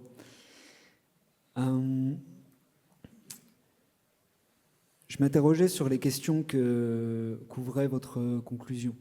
Ce que j'ai compris, finalement, dans votre conclusion, c'est que il y a tout un ensemble de dispositifs et d'accompagnement qui sont donnés à l'individu pour qu'il puisse décider pour lui-même de ce qu'il veut devenir. Et donc, en cela, il n'est pas laissé seul face à ça. Mais du coup, une fois qu'on a dit ça, j'ai l'impression que ça ouvre un autre ensemble de travaux. Alors, vous me direz peut-être si c'est plus votre travail ou pas, ou si c'est à d'autres de s'en occuper. Mais du coup, de cette question d'accord, on nous accompagne à devenir autonome, à être autonome, à pouvoir décider pour nous-mêmes de ce qu'on veut devenir. Mais est-ce que c'est possible ?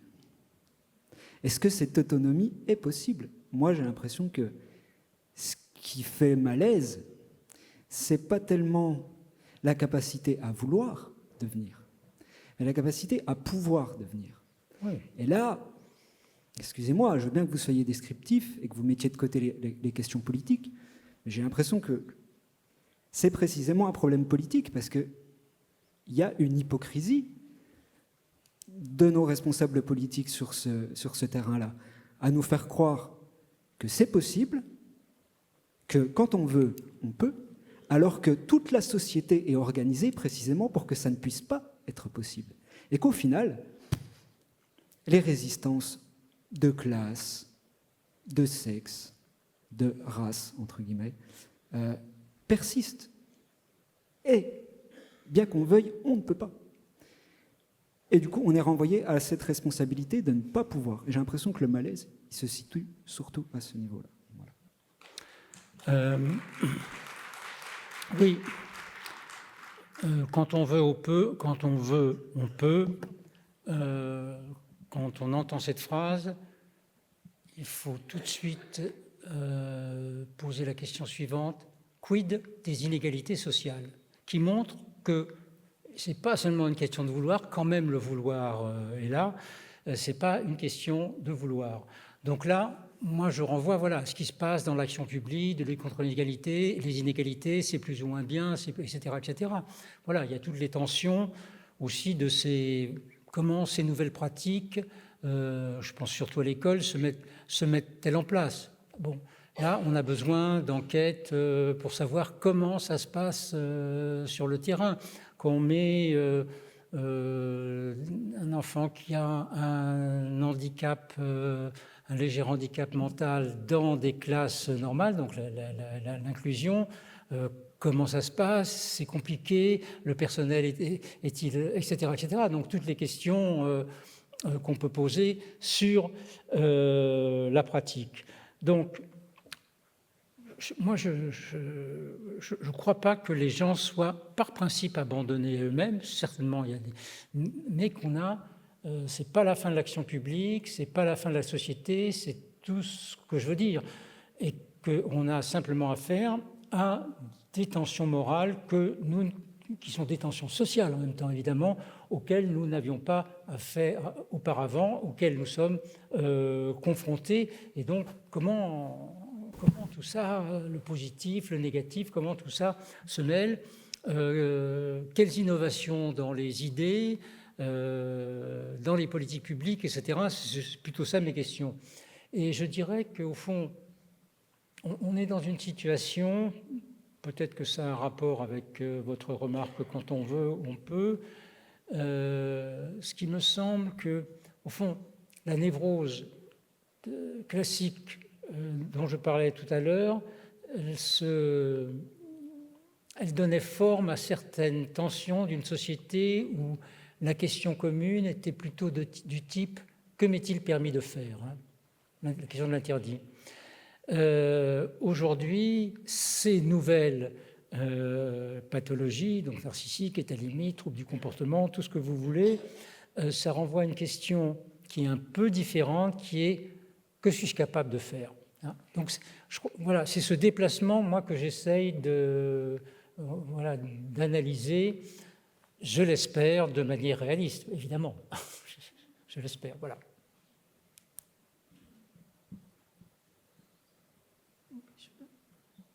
Oui, bonsoir, merci.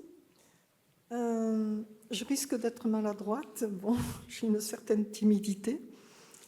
Le titre de votre conférence, donc, c'était la société... pardon, excusez-moi, je vous cherchais, donc je n'ai pas entendu. Comment?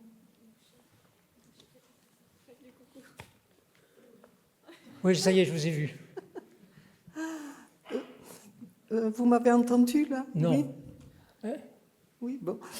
Alors, voilà, je risque d'être maladroite. J'ai été très, très intéressée par votre capacité intellectuelle par rapport à ce sujet.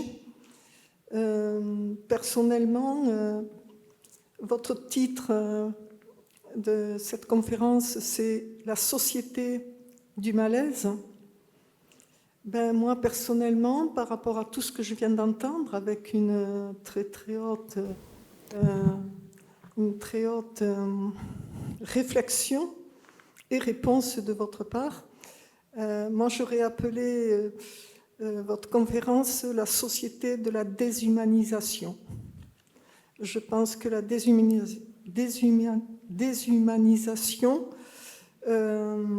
actuelle de tout ce qui se passe à tous les niveaux nous font énormément réfléchir, nous déstabilise énormément, et je pense que c'est en chacun de nous-mêmes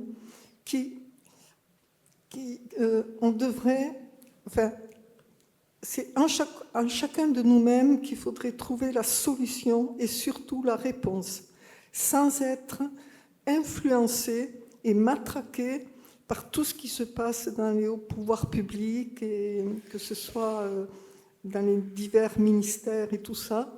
Nous devons prendre du recul pour retrouver une ressource humaine à nous-mêmes. Voilà.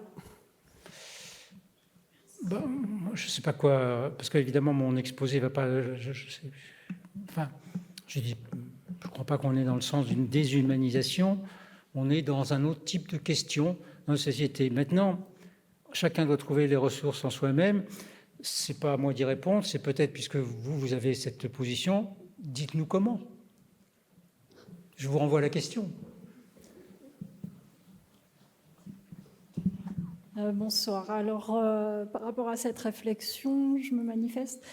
Un instituteur m'avait expliqué, c'est l'instituteur de mes enfants, que la pédagogie en France, je suis sur l'éducation française, pas américaine, je ne la connais pas, avait changé, la pédagogie dans les années 80 à peu près, avait changé du groupe.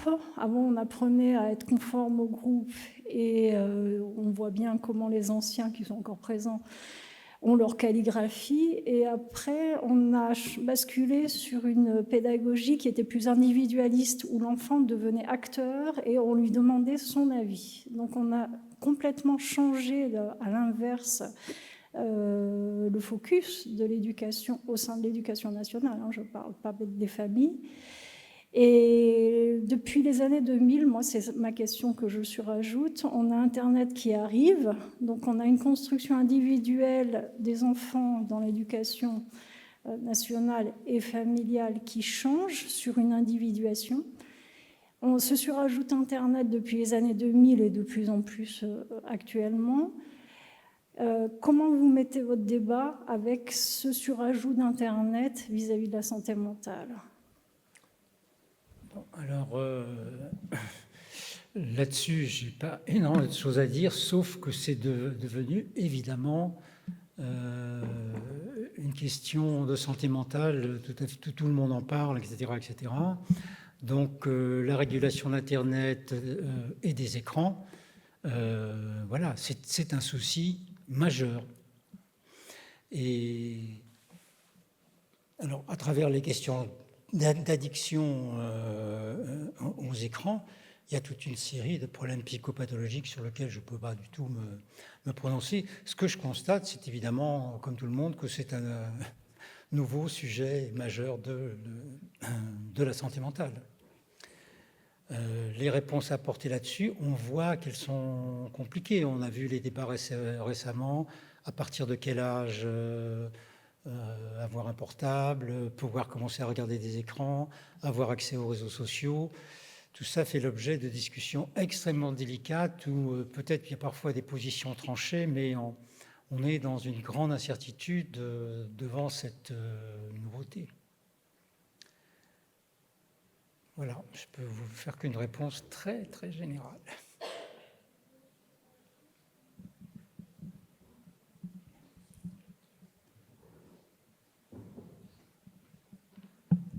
Je vous complète par rapport donc au surmoi que vous évoquiez, donc ce qu'on peut voir chez Freud avec les totems et tabous qui se sont déplacés. Internet pose une question de brouhaha en tant que surmoi sur l'éducation des enfants et bon, les adultes en fonction du moment où ils ont été éduqués dans l'éducation nationale. Ce surmoi avec Internet, comment vous le voyez ? Pour moi, c'est un brouhaha. C'est-à-dire qu'il y a tout et n'importe quoi, alors qu'avant, il y avait une autorité et on a basculé vers de l'autonomisation, d'abord apprise par les parents, puis l'éducation nationale. Mais ce surajout d'Internet avec tout et n'importe quoi, comment on l'intègre en tant que surmoi, comme vous l'évoquiez ? Bon, ça, c'est une question qu'il faut poser à un psychanalyste, parce que je vois... Disons que... Comment dire ? Le surmoi n'a pas disparu. Parce que la fonction interdictrice, elle existe toujours, mais on n'est pas dans une société de discipline, etc., où le surmoi occupe la place qu'il occupait auparavant, et notamment, par exemple, c'est ce qu'on a Freud dans cette société, c'est-à-dire la névrose obsessionnelle, la vérification, le contrôle, justement dans une société qui est pleine de règles de ce type. Je vais rester sur mon déplacement. Je pense que je crois que je m'accroche à ça. Je crois ce qu'il faut, c'est continuer à travailler sur le déplacement des tensions morales, parce que les sociétés d'avant en avaient aussi. Il n'est pas sûr que notre société soit plus catastrophique. On met de côté les dangers de guerre, etc., qui sont évidemment extrêmement inquiétants, mais au niveau des mœurs de la société occidentale, pour aller vite, Europe et Amérique du Nord. Donc voilà. Nos tensions morales étaient peut-être autour de la permission. Maintenant, ça tourne beaucoup autour de la capacité et on s'y confronte plus ou moins bien, mais ça imprègne les esprits.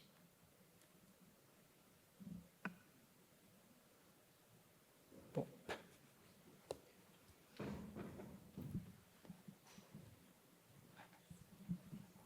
Bonsoir. Bonsoir. Merci pour cette soirée. Je vais essayer de répondre, ou plutôt rebondir sur ce qui vient d'être dit, parce que ça fait écho en moi. Par rapport à la dame au fond, l'humanité, sur le potentiel dont vous avez parlé et qui correspond en fait aux forces. Qu'est-ce qui correspond aux forces ? Le potentiel de l'individu et de comment conjuguer tout cela. Est-ce qu'à un moment donné, c'est qu'on n'a pas su aussi communiquer les uns avec les autres ? Et là, je rebondis avec la dernière personne qui vient d'intervenir, entre l'enfant et l'adulte. Peu importe en fait... les accompagnants, les figures éducatives. Est-ce qu'à un moment donné, même si on a un lien de sang, est-ce qu'on se comprend vraiment ?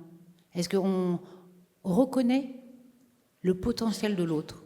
Et en l'occurrence, la personne à qui on a cette charge en tant que parent, par exemple. Est-ce qu'à un moment donné, on pourrait se mettre en focus, se rassembler et se dire comment je peux apprendre de l'autre et comment je peux m'apprendre de moi? Je ne sais pas si je suis très claire. Si, vous êtes très claire. Je vous remercie. Pour tirer en fait le potentiel et de pouvoir humaniser. Là, du coup, je vais faire la boucle avec la dame pour humaniser à notre échelle. Mais ça, c'est un peu comme la question de votre collègue plus haut sur la question de la déshumanisation, rechercher en nous-mêmes, etc., etc. Là, vous dites, on n'a pas pu communiquer, on ne reconnaît pas le point de vue de l'autre. Bon, mais ça, c'est... Pour le sociologue, c'est un peu général. Voilà. C'est-à-dire, on ne sait pas de quoi on parle exactement. Parce qu'on n'a pas pu communiquer avec l'autre. En quoi c'est une explication? Je dirais, c'est pour nous, les sociétés, c'est parce que c'est des choses qu'on entend beaucoup, déshumanisation, absence de communication, non-reconnaissance, manque d'empathie, etc. Je dirais, pour revenir, puisqu'on a parlé du lignage, ce sont des entités abstraites, un peu comme les ancêtres dans le lignage, c'est-à-dire des entités agissantes qui perturbent ou non la relation sociale. Donc on a toutes sortes d'entités qui nous aident à communiquer. On se comprend très bien quand vous me dites ce genre de choses. Je dis simplement que ça ne peut pas être... le sociologue ne peut pas répondre. Encore une fois, je raisonne en termes de tension morale de nos sociétés. C'est très important de ne pas avoir l'idéal de perfection que nous n'atteindrons jamais, de communiquer tous les uns avec les autres, etc., etc. Et peut-être, sur le plan politique, de voir modestement, voilà, comment est-ce qu'on peut améliorer les choses, et que c'est très difficile. Bon, on a parlé il y a quelques minutes de la question des écrans. C'est vraiment compliqué de décider quelles sont les bonnes régulations. Puis ça fait appel aussi aux relations dans la famille, comment ça se passe dans toutes ces familles, etc., etc. Donc il y a un sujet aussi. Il faut rentrer dans les détails, c'est ça le problème. Il y a un sujet, depuis les années 70, les accompagnements, on parlait aussi le sens de la vie, le cap, mais le sens aussi, nos 5 sens. Et souvent, jusqu'à aujourd'hui, l'éducation nationale, l'apprentissage s'effectuait pour les auditifs et pour les visuels. On a bien vu qu'il y a eu une cassure pendant la Covid.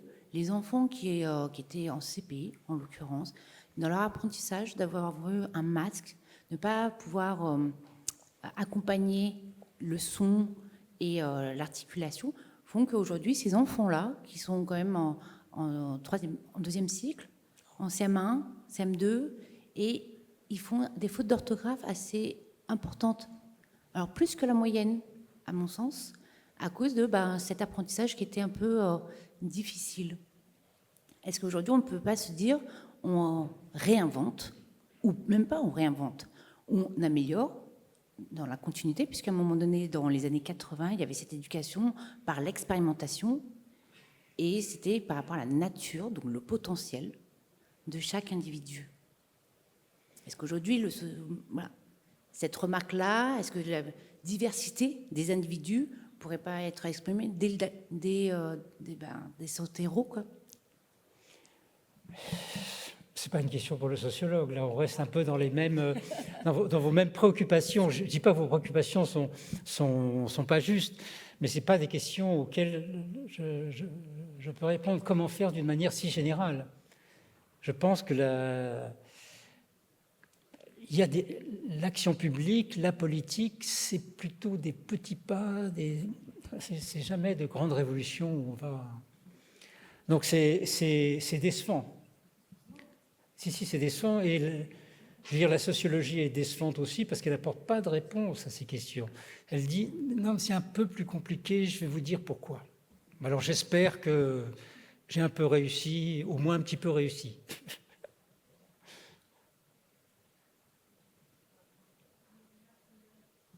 On m'entend ? Voilà. Donc je me lève comme ça, on me voit. Dernière. Voilà. Alors, si j'ai bien compris, on est passé de est-ce que j'ai le droit, comme grand questionnement, à est-ce que je suis capable ? Donc j'ai l'impression, quand j'entends ça, qu'on s'est ouvert finalement. Et je voudrais savoir, est-ce qu'il y a plus de malaise en termes de santé mentale ? Est-ce que vous avez des chiffres ? Est-ce que ça a vraiment augmenté ? Est-ce que vous êtes en train de dire que plus on s'ouvre à des possibilités d'action, plus on crée du désordre mental ou pas ? Non.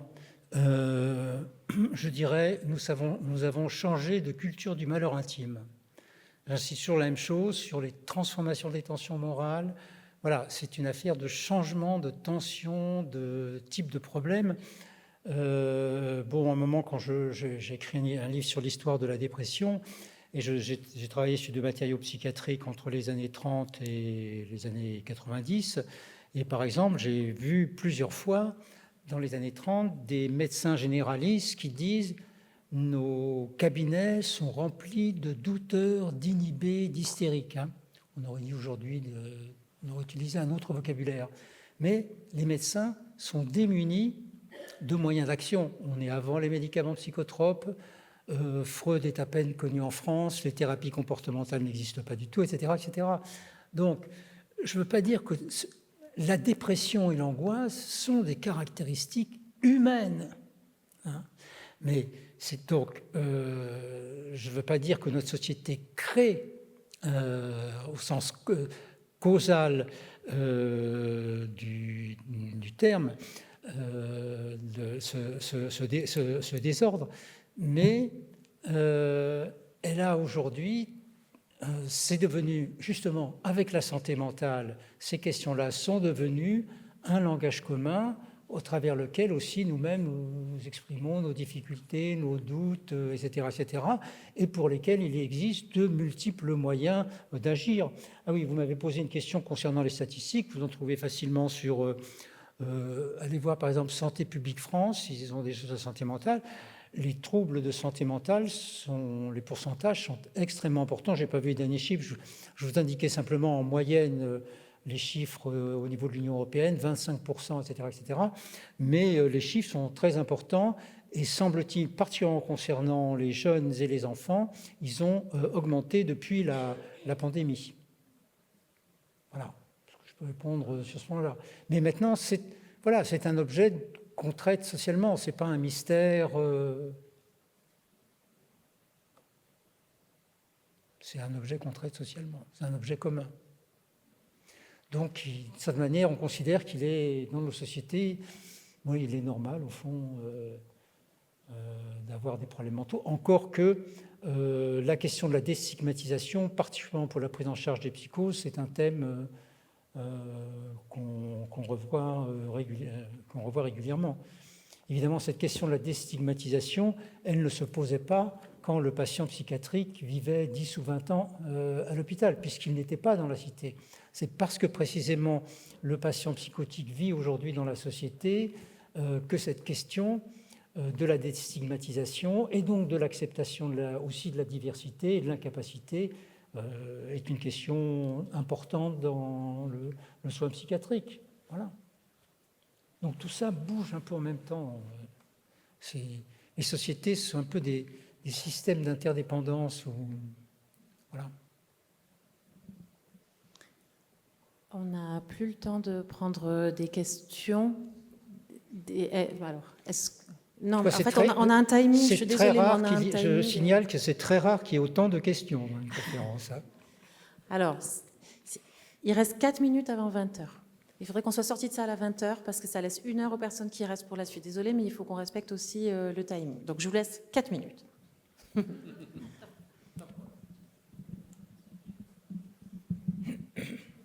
Oui, bon, je vous remercie. Alors, je fais partie de ces familles qui cherchent depuis 25 ans des solutions pour accompagner les personnes malades de schizophrénie ou bipolarité. Voilà. Et donc, c'est vrai que, heureusement que les choses ont évolué, mais quand vous dites, on se trouve souvent confronté à à des accompagnements, soit de médecins, soit de sociologues. On entend souvent, on peut lire des sujets. Hein. Et je trouve que vous êtes tous dans des cases. Quand vous dites « je ne peux pas répondre à », en fait, la solution, elle est globale. C'est-à-dire que si on arrivait à mettre sur le même plan toutes les professions qui sont chargées d'étudier ces questions, on arriverait. Et il y a des solutions. Nos personnes schizophrènes, quand elles étaient enfermées dans les hôpitaux psychiatriques, pendant la guerre, c'est là qu'elles ont été le plus heureuses, parce qu'elles ont été obligées d'être libérées, et elles ont été heureuses. C'est pour ça qu'il y a eu... Encore qu'il y a eu des milliers de malades mentaux qui sont morts de faim dans les hôpitaux psychiatriques aussi, français. Mais il y en a beaucoup qui ont réussi à s'en sortir. Et c'est pour ça qu'il y a eu, après, en 70, les mouvements anti-institutionnels, et qui ont fait qu'on a trouvé des solutions. Lorsque les maladies mentales, ou les maladies mentales, elles sont pas propres à notre société. En Afrique, le monsieur là, qui est intervenu, effectivement, ce qui change entre nos sociétés, c'est la manière de les accompagner. Et effectivement, là-bas, les familles, il y a un lien, le lien est restauré. Alors que chez nous, malheureusement, les liens sont rompus. Et les problèmes de santé mentale sont des problèmes de rupture du lien social. Je voudrais donner un petit espoir, parce que vous avez terminé votre conférence en parlant du rétablissement. Et effectivement, cette notion de rétablissement, elle est essentielle. En Italie, ils ont tout fait, ils ont essayé. Il y a très peu d'hôpitaux psychiatriques. Ils y vont que pour les temps de crise.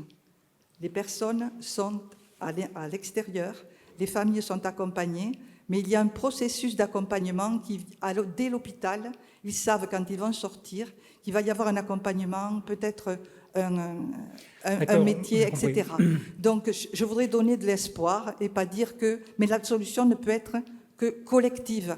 Elle n'est surtout pas individuelle. L'individu tout seul, il est perdu, la famille aussi. Ce n'est pas autre chose que ce que j'ai dit. Donc, je voulais rebondir sur le côté positif. C'est tout.